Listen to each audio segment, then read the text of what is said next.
We're going to get started now.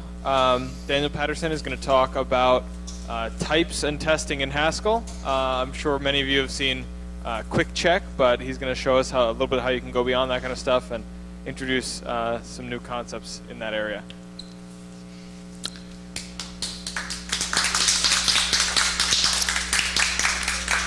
Hi, everybody. I apologize in advance if I'm speaking a little fast. I often speak fast, and I'm probably going to be speaking even a little bit faster right now because I have, I think, a little more than 40 minutes of material, and I want to leave some room for questions. So just to, those are the slides if you want to follow along. To introduce myself, my name is Daniel Patterson. I've been using Haskell since about late 2007, and a lot of that stuff has been sort of in the web sphere. For people who were around at that point, HAPS was the big thing that then emerged into HAPStack, and it's still alive. You can find the website, and a little thing that Gershom wrote. Currently, I work at a Haskell, or a web development consulting company that I started. We do a lot of Haskell web development. That's the website there. And sort of in terms of testing, recently wrote a testing library for Snap that's HSpec Snap. And I've sort of been, a lot of this work has sort of come from trying to figure out how to bring some of the knowledge of testing and sort of how we can benefit from testing into Haskell, and trying to translate and understand what some of those lessons are, because I think it's pretty different. And so just to start, and I like types and testing in Haskell, so that's why this talk. But sort of an introduction, why test in Haskell? And I'm sure you've seen this statement that, you know, it type checked and then it was right. And I don't want to say this experience doesn't happen, but I want to sort of maybe tease it out a little bit. And sort of related to this is saying that, you know, tests are important in languages like Ruby and languages like Python and languages that don't have the kind of type system that we have and that we count on. And sort of as a little counterpoint and a little appeal to authority, I have a quote here from one of the main authors of GHC, Simon Payne-Jones, who said, "Types can say something about the function, but not so much that you can't fit it in your head at one time. And that types are a little bit weak precisely so that they can be crisp." And this idea that one of the main values of types is that they help us reason about programs, and the way that they help us reason it, that they're simpler than the programs that they describe. And sort of because they're simpler, they can express all of the complexity that the program has. And that's a little bit the motivation of sort of where this work comes from. And sort of, I want to give you tell you exactly what I'm going to do before I say it. So here are the points of the talk. And so if you want to just leave now, you can. The first is that tests are critical for real world reliable code. I want to convince you that, sort of motivate that, but also just state it. And one of the ways of approaching this is sort of trying to figure out code that is underspecified by its types. And this is often in pure code, but it could be pure code as well. And those are the pieces that you should be testing, you have to test them, and ideally you can sort of separate those from the pieces of your code that encode logic. And we'll go into this in detail. The second thing is that it's fun. In Haskell, we still have the type system when you don't sort of like go into testing mode and suddenly you're just, you know, throwing strings at the box and hoping that it gives you good answers. And sort of testing drives you towards writing pure functions because they're a lot easier to test. And in some ways, the type system also drives you that way, which is that if you're getting into where you suddenly have your pure functions, and this is Brian experienced this, you now have these functions that are IO something, and you want to be able to use them places, and then the type system is saying, no, you can't do that. And sort of pushing us towards pure function, I think is something that a lot of people have recognized it as a really useful thing just to build maintainable code. And the last thing is that I don't think these are really distinct things. I think they're really interrelated. And I don't think we've done enough to figure out how to connect types and testing. But let's get to some code. I'm going to try to have a lot of examples because otherwise it's just me talking about my opinions. So you may have seen Quicksort. It was probably one of the first things you saw, first examples of Haskell code of saying there's this beautiful 3-line Quicksort. It's functional Quicksort. It isn't actually Quicksort, but it looks like Quicksort. And it's sort of this expression of how concise and beautiful Haskell is. And so I sort of want to use that as a little bit of a motivational example. And I simplified here. I'm just talking about lists of integers. I don't want to deal with comparison and type classes here. So I wrote Quicksort. And I said, there's a pivot. I'm going to use the first element of the list. And I know you're sort of filtering the what's less than or what's greater than. And I ran it, and that's not right. There's an extra 1 there. And so I was thinking, well, I can see what went wrong here is that I'm using equality on both sides. And sort of if you're filtering, you're using equality on both sides, you're going to end up duplicating elements. And once they're in separate parts, we know we're never going to lose those elements. You've added new things. So I wrote it again, and I said, okay, no more equality. And this one didn't work either. And then I thought some about that, and then I was like, well, maybe I'll just try something else. It looks like maybe the middle was wrong, but maybe I should have equality, and that didn't work. So then I was like, okay, the problem is that somewhere I'm using equality, somewhere I need to have one type be equality and one be inequality, or less than or equal to, and then less than, and that also didn't work. And so the point here is not that I managed to write Quicksort wrong 4 times. I probably could have written it right, but the point is that that looks like a toy example, but all those functions type checked. Every single one of them, they type checked, and I ran it, and I didn't find out it was wrong until I actually ran it on an example. And I can give you some better examples. Here's an example that I recently found. It was a bug in a code base that I maintain. It's a magazine subscription system, and this was the piece of code that decided whether someone was going to get refunded. So they say, I got this subscription, I don't actually want it, I want to cancel it. And so what the piece of code was supposed to do is it would say, okay, well, get the last, we assign you 4 tokens, it's a quarterly magazine. We're going to grab the last token for this user. We're going to get the charge, the reference we have to the payment processor from that. And maybe that's nothing, that's because it could have been a promotional thing. There wasn't any charge. But assuming there's a charge, then we want to check, let's get all the tokens that this user had for this charge. And if there are 4, that means we give them the money back. And the problem here is that this didn't actually check if we had sent them any magazines. And we don't delete these tokens when we send magazines out because we sort of keep track of things. And so really, if you manage to hit this endpoint, it didn't matter what had happened, you're getting your money back. And the problem there is that, and the same problem with Quickcheck is you have different functions that have the same type, but they have different behavior.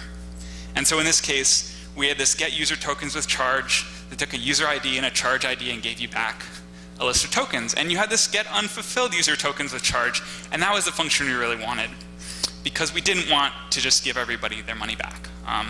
And this didn't actually turn out to be a real problem because the UI code didn't have the same bug. So you didn't see the button that said, can I have a refund? But it's easy to see that this can happen, and this happens in real code. And the interesting thing about this is if you think about tests, and when I'm talking about tests, I'm talking about automated tests, because everybody tests their code. You run it, you see if it works, you check it. Maybe your users test your code, and they find problems with it, and maybe you find out about them, and maybe you don't. But you're testing your code, and these are automated tests, and that's everything I'm going to be talking about. But the interesting thing about tests is that they don't have this problem, because the tests describe a specific behavior. It says, I had this function, I gave it this input, I expect this output. And either it has the behavior, or it doesn't have the behavior. And there's no way of saying, well, it had the behavior as sort of, or like it looked like it mostly had the behavior. Either it had what you said or it didn't. And it's possible that you didn't describe enough. You can certainly have tests that aren't covering enough, but it's interesting to think about that this is a problem that's distinct for types.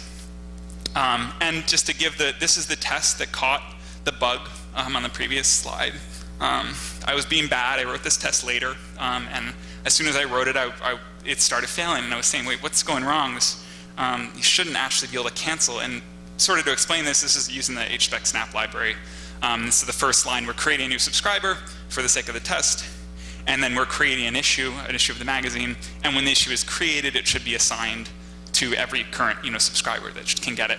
So then if we log in as the user or as the subscriber, and we try to hit this cancel endpoint, we expect that we still have these 4 tokens, that we didn't delete them, because when we actually refund things, we do delete things. And yeah. Just quickly. Yep. So why are we already talking about it in a different way? So I'll get there. I think that you can certainly, there are places that we can do it, and that's sort of part of the point of this talk is finding ways you can push that envelope. I would argue that there are always going to be places you can't. And so a lot of the point of these examples is not, here's a bulletproof example, there's no way around this. It's, I'm trying to make this a little more concrete. And these are, realistically, these are problems that you're going to run into in your code bases. So could you say that, like, for instance, you have a widely shared data structure, and this has to be run correctly? Sure, yeah. And I mean, every time you sort of add, like, let's make the type different for these unfulfilled tokens and these fulfilled tokens. In this case, that might be fine for this kind of thing. Every time you do that, you sort of make working with these data structures harder, because if you want to have common functionality over both of them, it gets more tricky, and then you can talk about phantom types, and you can just, there's all sorts of stuff you can do, but and we'll talk about it. We'll get there. Spiros? Okay. And yeah, feel free to interrupt, and feel free to get other people to wave if I'm not seeing you waving. Anyway, so sort of, the point of this, what we're starting to tease out is that there's plenty of important behavior that is not feasible to adequately express in types. And I want to sort of go into a little detail on some of these parts. An important behavior is really anything that's sort of a valuable part of your software, and that should really be everything, because we shouldn't be building software that we don't think is important, or that our clients don't think is important. Feasible and adequately are sort of in a, these are moving targets. If you were here last month and heard about sort of dependent types coming to Haskell, that's a lot of work trying to make it both more feasible and allow you to do it more adequately, putting more work into the type system, putting more verification into it. And obviously there are techniques you can do right now, and that's some of the things we'll talk about, but my point is I think there's always going to be stuff that we can't do. And that sort of comes back to the quote at the beginning that part of the value of types is that they're a little bit weak. And the nicer way of saying that is that Simon uses, they're crisp, but they can fit in your head in one time. And to do that, they have to not express everything. So to make that more concrete, there are functions out there, and I'm sure you've seen them. These are two from the prelude, the identity function, the first function that gives you the first part of a tuple, a pair. That there's only one way to write it that type checks, aside from as long as you're discounting undefined and just infinite recursion. But we sort of have to ignore those in a language like Haskell. But there's only one way to write these, and these are functions that the type system guarantees that you did right. There's no other way. The problem is that you get functions like this, which is not a complicated function. This is the not function from Boolean to Boolean. And there's 4 ways to write this that all type check. And I don't think that it's, have to convince you that I only think one of these makes sense. And if I had written one of the other ones, you probably wouldn't want me to actually put that code out there. And sort of what this is telling us is, I don't want to say that types aren't doing stuff for us. I think they do a huge amount for us. And this example of not, in a language without a type system, not could have returned anything. There could be any definition. There would be uncountably infinite number of possible definitions, and we get away with just 4. So that's a big difference. And I think, you know, what they're doing is sort of restricting the possible implementations of saying these are the classes of things that we've been dealing with. We know these are the types of inputs, these are the types of outputs, and because of that we have side effects expressed in the type system, we can get even more feeling of sort of what can possibly happen here. And there's always things we can do to let types do more for us, and that's sort of what you were getting into and what we'll talk about more. And so as a little example here is if you had a function that was from a list of strings to a list of strings, and you realized you don't actually need to be dealing with these strings. There's nothing about them that you needed to work with. If you generalize it to a list of alpha, you get a couple things for free. And primarily, you can't generate new elements. You can't just synthesize something. If you had a list of strings, you could just prepend the empty list to every return type. You can't do that if it's a list of alpha because you don't know what alpha is and you can't make one. And similarly, we can't sort of deconstruct it or do different types of code based on the values.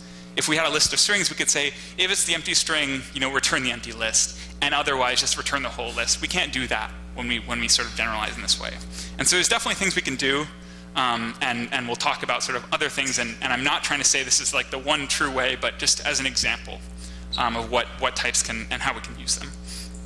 Am I going too fast?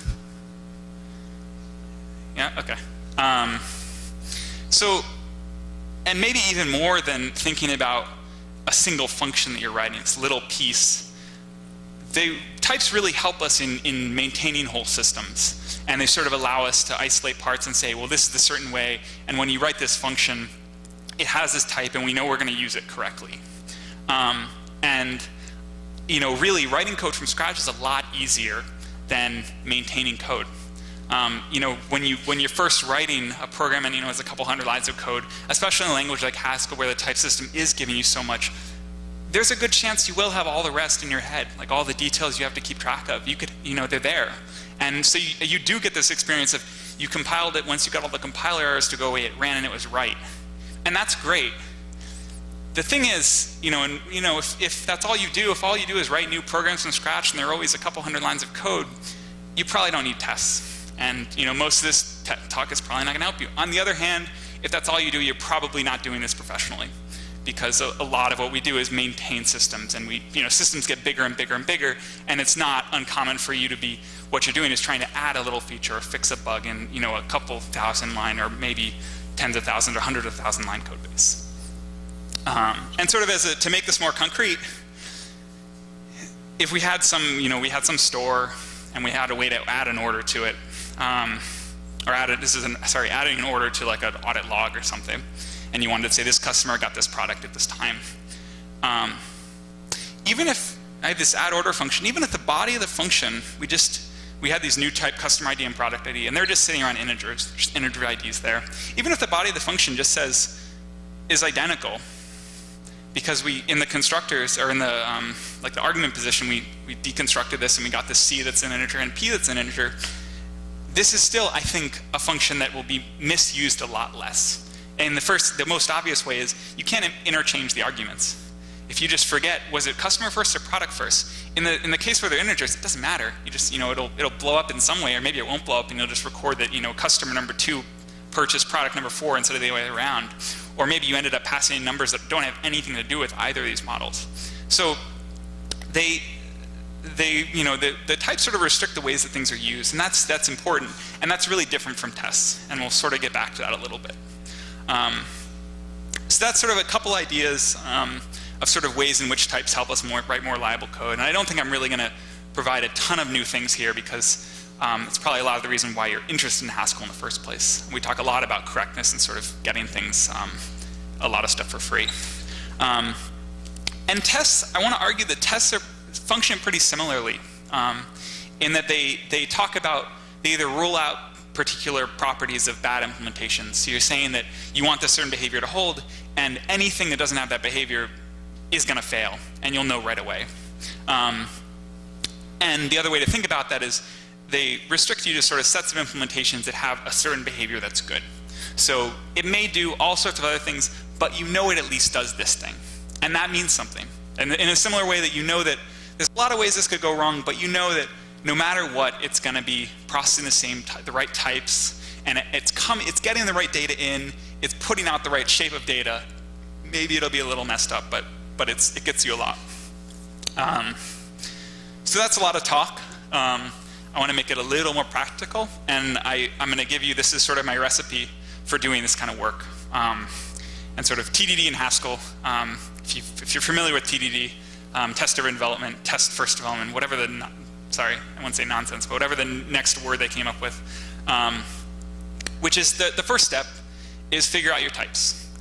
If you don't know the types you're dealing with, I would argue you sort of need to do some work. And it's certainly helpful to experiment, write some code, see what the types come out. If you're using a new library, put some of those functions together and try to understand. But do that and then figure out what are you actually trying to write. And to figure out what you want to write, I think that you need to understand the types. It's sort of a primary thing when you're dealing with a language like Haskell. And so the next step is write the main functions you're talking about. You're trying to add some feature, write the functions down. But write undefined for all the implementations. Don't try to fill anything out unless it's really obvious. Like if you have a function that's just mapping one of your other functions over a list, sure, write map that function. But don't do anything you actually have to think about. That's the important part. What's up? So actually, when you're spelling it out, I recommend doing error and then a descriptive namespace. Sure, which is essentially equivalent. Undefined is defined in terms of error. you get better feedback on what you forget. I would sort of argue that you're doing this in a small enough increment that it's not hard to figure out what you forgot. But anyway, fair enough. Error with a message is totally valid. You can also, if you want, you can, I guess, make a pattern match failure. That'll give you a location as well. The point is, do something that will blow up, and don't try to think about it. You need some pattern that will just cause explosions. And so the next thing is write some tests. You're not trying to be exhaustive. You're not trying to cover everything. You're just trying to cover sort of some sense of what this thing should be. And the interesting thing about doing this is that you become immediately a consumer of your own API. You decided I wanted these 3 functions, and now you get to see what they're like using. And sort of, try them out, see that you can, and if you can't make them work, or you say, oh, I want to be able to do this, and then you try to use it, what's up? So isn't there a harmony between this and working in an interpreter? In the sense of, you do your first 2 steps, and you actually start working in an interpreter, and you consult, right? I mean, it's not exactly the same, but I'm just saying, if you go the opposite way, you start with smaller ones, and work that up in an interpreter, and develop them. It's TDD, it's test first, it's kind of spec first, environment first. And I wonder if working with an interpreter is where your workflow often diverge from that way. And then one of the things you can do with the interpreter is take those codes and stick them right into the test. I mean, take your command history and stick it right into the test. It's not classic TDD. I'm just wondering if you have some opinions about using an interpreter. Not really. Sure, whatever works. I think that the process of sort of figuring out the types first is important, regardless of what you do. And if that experimentation to figure that out is in an interpreter, and that works, that's great. If it's on paper, that also works. I think the idea of sort of figuring out the API, and sort of, which I describe as writing out functions with undefined or with error. If you have another way of sort of figuring out your API, that's also fine. If you want to spec those out in an interpreter. It doesn't seem incredibly different to me. I don't know, maybe I'm misinterpreting. Spiros? It sounds like a process that would help fill out stuff.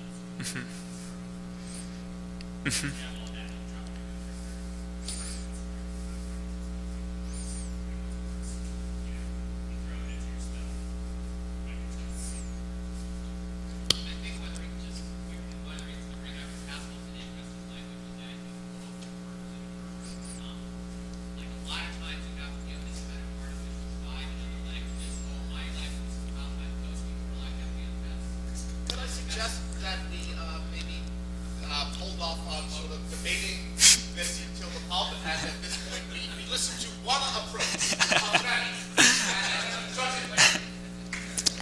Thank you, Gershom. So anyway, the idea is you write the tests and you fill out sort of how you want to use the code you're writing.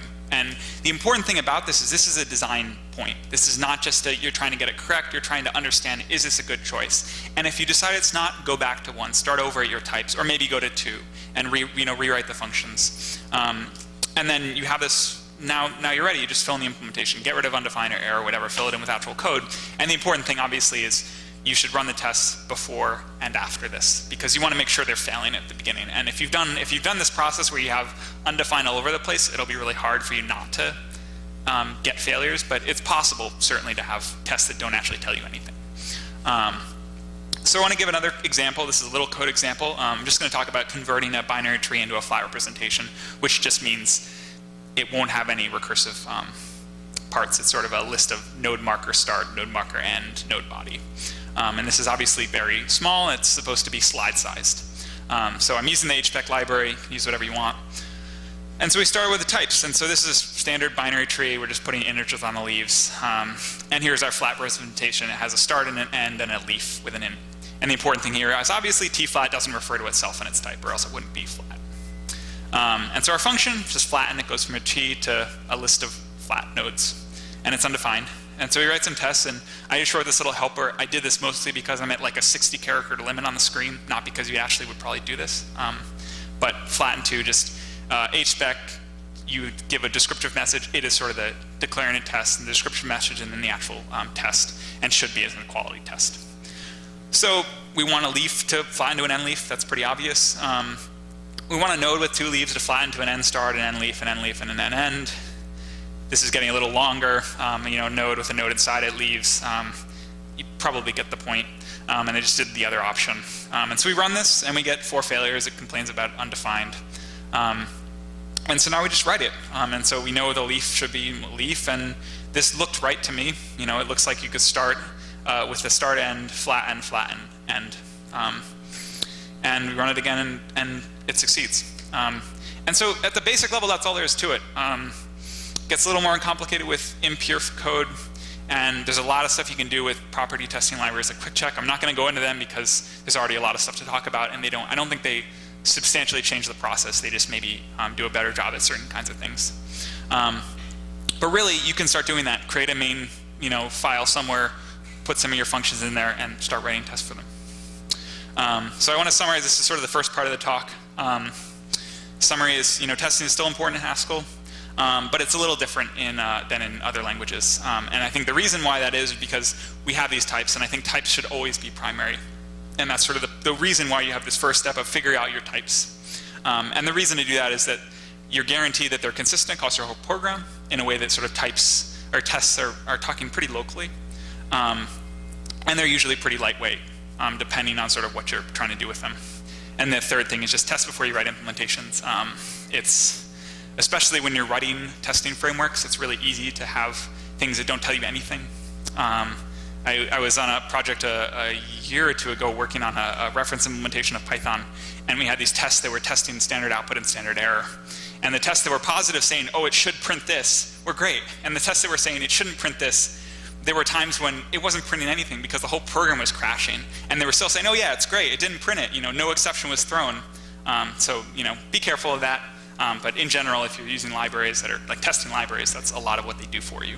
Sort of try to avoid those cases. So I guess I'm going to be really brief. I had intended to say this is like a first part question break because that's sort of the base level, the sort of just how to get started with this stuff, and then we'll get into sort of more of the maybe more of the theory. Okay, just going to go on. So the second part is sort of where do types and tests meet? We have these things, and I'm arguing that they sort of are related, but there's a question of how much of each do we need? What can we do in both directions? And you can almost always make code have stronger types. In the limit, that's really hard to do. It's sort of PhD research. Or the other side of it is even if you do it, you could end up having bugs in types. And if your types have problems, then I don't want to be you. But the other side is you can definitely always add more tests. There's no limit to this. You could duplicate your tests if you were worried that this one at this time might fail. But in the limit, that's totally unmaintainable. And you obviously don't want to be there. So my thing is, you don't want to be in either extreme. You want to be somewhere in the middle, and the question is sort of where. And to start to sort of parse this out, oh, sorry, that was a really bad pun, or that was just me looking at the screen. I want to talk about sort of a distinction that I'm just drawing artificially between what I'm going to call boundary code and internal code. And when I'm talking about boundaries, I'm talking about boundaries with your Haskell program and the outside world. And the reason is that most of the time the outside world is basically entirely untyped. If you're reading a file, it's a sequence of bytes. If you're reading from a socket, it's a sequence of bytes. If you're reading from just about anything, it's a sequence of bytes. And maybe you hope it has some structure, and maybe your program running depends upon it having some structure, but you start with this base level untyped thing. And there's some code that's running on those boundaries. And it happens all the time, and sort of I wrote down parse because I think parsers are sort of the quintessential example of this. We start with some semi-unstructured thing. I said text here. It could have been a byte string. And we do something to it, and we're going to return either an error message, I couldn't parse this, it didn't make sense to me, or it's some structured value, I just wrote a value. And there's obviously always a question of how much should be in that value, how much should this parser do, but the point is that this parser could always return failure. And there's no way that you can know that it isn't always going to return failure until you run it, because the type is not telling you that. Because we encompass this possibility of failure, and we have to deal with that. And so this is stuff that right now you are testing. Everyone tests this stuff. You may be testing it manually. You may be testing it in your interpreter. You may be testing it, through some other big test suite. Who knows? But you have to test this code no matter what. And so my argument is that you should try to make these functions really small, because you're going to have to test them. They're sort of functions that should make you a little nervous because of how little the type system is telling you about them. And so another example is code that's sort of inside these monads that can give it all sorts of access to stuff. And so this is an example of a snap web handler action that is make a calendar. And so it takes a date, whatever date is, and it returns you some calendar. And it's in this monad because maybe it has to look something up. And the problem is that it can get query parameters. It can read from the database, it can write to the database, it can write out response body, it can write out headers, it can short circuit the whole handler, which means if nothing else matches, it'll 404, and probably any number of other things that you need to do sometimes, but maybe you don't need to do in the process of making a calendar. And so possibly we can change it and say, oh, what we wanted to do is look up in the database the days because we needed that to somehow render this calendar. And when we change this to here, the type is telling you a lot more about the type of behavior. And it's also a lot easier to test. It's sort of an interesting dichotomy. You no longer have to set up this whole handler ecosystem to be able to test this function. You just have to create a date and a list of days, which should hopefully be pretty easy. And so the other side of this is sort of what I was calling internal code, is code that is sort of not on these boundaries, and code that you can sort of always push into more and more checking at the type level, and sort of add more places where the type checker will be catching errors. And so as an example, I have some value type that's an integer, boolean, or text, and say we want to put it on a web page. And so we have some render function that goes from value to text. And this should make you nervous because escaping, shell, you don't want script tags floating around here, and maybe there's other types of escaping you're worrying about if this is going to a database. There's SQL escaping, and what you could do is say, okay, I'm going to say that there's an escaped value, a safe value, and there's an unsafe value, and we're going to have a function one place where we have to escape things, and then from then on we have this safe value, and we can only do things, render will only take a safe value. So there's no way that you can call this with a value you haven't escaped, as long as you don't construct any other way of making safe values aside from through a well-tested escape function. And there's other ways to do this. Phantom types come up. This is one of the sort of quintessential example of why you might want phantom types, this string escaping. But I think that sort of distracts from the idea. The point is that it exists distinctly in the type system. And what you're doing with this kind of stuff is you're imbuing a type with sort of a proof that something happened at runtime. And that if you have a safe value, this escape function was called.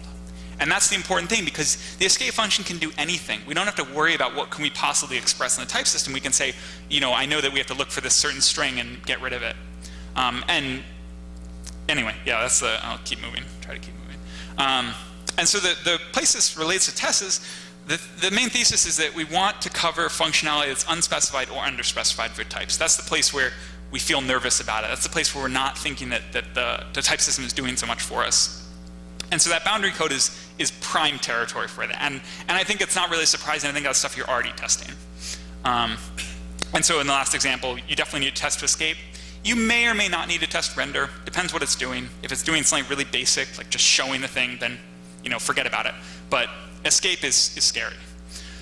And so thinking more broadly a little bit about the difference of what can you do with types and what can you do with tests, is tests are asserting properties within a specific function, within a specific block of code. And so if you have this function f, tests for it show that f was written correctly. They don't say anything about how it's used. And that's really important, that they don't tell you anything globally. So saying this, types are global, tests are very local. And so if we actually give this function f a type foo to bar, we can start doing things with that. And so yeah, it controls some of how we write it. You can only use the value foo in constructing your bar, but maybe I think often it doesn't actually tell you that much about the specifics. On the other hand, we can do tons of things outside. Like if you don't expose any constructors for bar, like we shouldn't have in our safe value example, you basically say that you can only do things with this the way that I allow you to. So you take this bar and you have to pass it back to my functions, because otherwise you don't have anything to do with it. You have this value that then you cannot construct any functions that take, because you don't have the constructors. You can't take it apart. And so similarly, people call these smart constructors. If you only expose certain ways to construct foos, then you sort of can use the fact that you have a foo to mean something, of like, it was constructed this way. And the example that someone comes up is, say if you're dealing with telephone numbers, or zip codes maybe is a better example. You want to store a zip code as just a series of digits because it's not a number. Don't let anyone convince you it is. But you don't maybe necessarily want to enumerate every single zip code, so maybe you're storing it as a string. but you don't really want that to be any string, or maybe it's a series of digits, but you only want valid zip codes. And so if we only expose a certain way to construct it, then we know that once we have a valid zip code, it actually went through that. And so that's another thing that you can sort of do with types to make code safer, make it more reliable. Sort of on the complaint I think I hear most is that real code is hard to test, and these little examples are great, but they're not what my code looks like. And that real code has all these things floating around, and to try to set up an example, and people end up with things like Selenium, which if you've ever used it, you understand why I don't suggest it. It's not fun, because you're trying to construct these massive systems to be able to test little pieces. And so I want to give a couple examples from real code, and these are things that actually happened over the last couple weeks in work. So this was a thing for a project. We had this upload job, and it used to be processed entirely in one request. This is a web application, and what that means is that there's some timeout. In our case, I think we had it at maybe 10 seconds, and that was just enough, and after that, things were going to stop. And that limited the size of what the upload could actually be. There's some number of rows in this data. And so we wanted to put in the background. That's sort of the obvious thing. You get a background job, spin it up, and most of the code's the same, because the code that's running in the background is really the same type of program that was running the request. But there's a new issue, which is we have to tell the user what's happening, because in the past we had this nice progress bar of the page loading, and either they're loaded and that was successful, or it gave an error maybe and that wasn't successful, and there was no question of what can we tell the user at any given point. So we said, okay, there's going to be this simple process. You're either processing until it gets marked down by this background job, or maybe some time period passed and you assume the background job just failed, and you're going to mark it as failed. And so we said, okay, we're going to take this as a little pure function. We can write this. We can write this data type. It's either upload processing, upload done, or upload failed. And then we can write this function that says, given this time and given this upload, and the upload has within it when it was created, we can tell you what state is it in. And this isn't complicated code. I'm not going to write it out. It's just it's some Boolean conditions, and that's the kind of code that I feel like is the most scary, because it could either you get the boundary condition wrong and the code's wrong. But we can test this. It's easy to test. We can generate uploads. We don't need to put them in the database. We don't need to deal with network. We don't need to deal with the web. This is our function. And so I wrote the test, and sorry for this function. Again, 60 characters. This is just a way to construct an upload with a given upload at that time relative to a time that you give it. So the first argument is sort of your base time. Then there's a difference, and you'll see that in the tests, which is what we were saying is, okay, the status right now, if we uploaded it 10 seconds ago, should be processing. It happened 10 seconds ago, it's fine. Whereas if it uploaded 5 hours ago, it should have failed.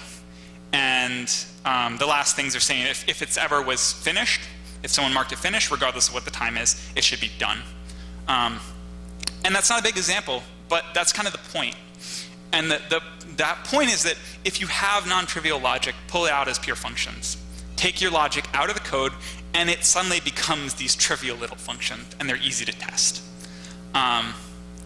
And another example, one of the things I've been working on recently is writing some code to let you sort of embed WordPress sites into Haskell applications. So you have an application, but someone has existing content, or they want to be able to use that editing interface. And it's not done yet, sorry, but if you want to look at it, you're welcome to. And one part of this is we're getting back JSON blobs from the WordPress API endpoints. And we want to allow us to use Heist, which is, again, sorry, this requires background. It's sort of why I have these toy examples, because they don't require background and real examples do. But if the basic idea of Heist is that you have these templates, or tags in XML templates that are bound to sort of arbitrary Haskell code. And so the idea is we have this, we create this WP post tag, and we want to make sure that the structure of nested tags corresponds to the structure of the JSON that we started with. So they send us the stuff with titles and authors and content and images and all this other stuff, and we construct this tree of tags you can write these templates with. And then on the post, we allow these query things, like limit it to 10 posts with the tag Haskell, without the tag experiment, and there's other stuff. And so there's a lot of different tests that come into this. One thing is, given we got these HTTP responses, are we constructing these tags properly? Can we write these templates? Another side is, given we wrote that WP post limit equals 10, tags is Haskell and not experiment, are we actually hitting the right API endpoints? Like, did we actually construct the URL that's going to give us back that? And finally, there's all sorts of utility functions. One of the bigger ones was maybe you have custom fields like if you set a custom image type, then the JSON that's going to come back will have your custom image type in the JSON, and that's application specific. So we don't want, as a library, to restrict you only to these certain tags. And so we end up with these trees of mappings from JSON to heist tags, and we have 2 trees and we need to merge them, and it's kind of non-trivial because we want certain overriding behavior. But those are all pure functions. They're just dealing with these tree data structures. So how we test these things, the first thing is we want to see, given proper responses, that we build these tags. And the way we make this testable is pretty easy. We just allow us to swap out the HTTP requester and say, instead of having a real HTTP requester, we're just going to have this dummy one. And we have a default implementation that actually hits the network, but for our tests, we're going to swap it out. And we'll just have it return the same response every time. We don't care what the URL was. We're just going to give you back this value. And then we can see, are you actually creating the proper tags for this, right? And this is sort of the other side of it is, we want to know, are you making the right queries? And so we can still use the same swapped out requester, and instead of returning anything, it'll just log what are the requests that were asked for. That makes sense. Yeah. Okay, yeah, I am close. I've been moving very quickly. And the last thing, there are utility functions, they're pure functions. You already know how to test that. And so the point here is, real world code is only hard to test when it's hard to isolate parts from one another. And Haskell gives you a lot of tools to do this kind of isolation. In that example, it was higher order functions. We can just say, oh, let's just swap in a requester. It's really easy to write those things. There was no sort of fancy magic understanding this language really deeply. It was just a function. And what this process usually looks like is factoring out pure functions. And this is something that we're already suggested to do. This is sort of idiomatic Haskell design. You factor out pure functions. You have this thin layer of impure code, and you call into these pure functions. And once you do that, and they're easy to test. And so this idea is sort of both of these things are driving you towards writing these pure functions that let you test them. Yeah, that's it. Sorry for the rapid pace.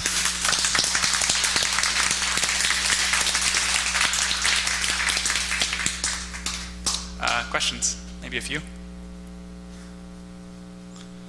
No? Okay, we're out. Thank you.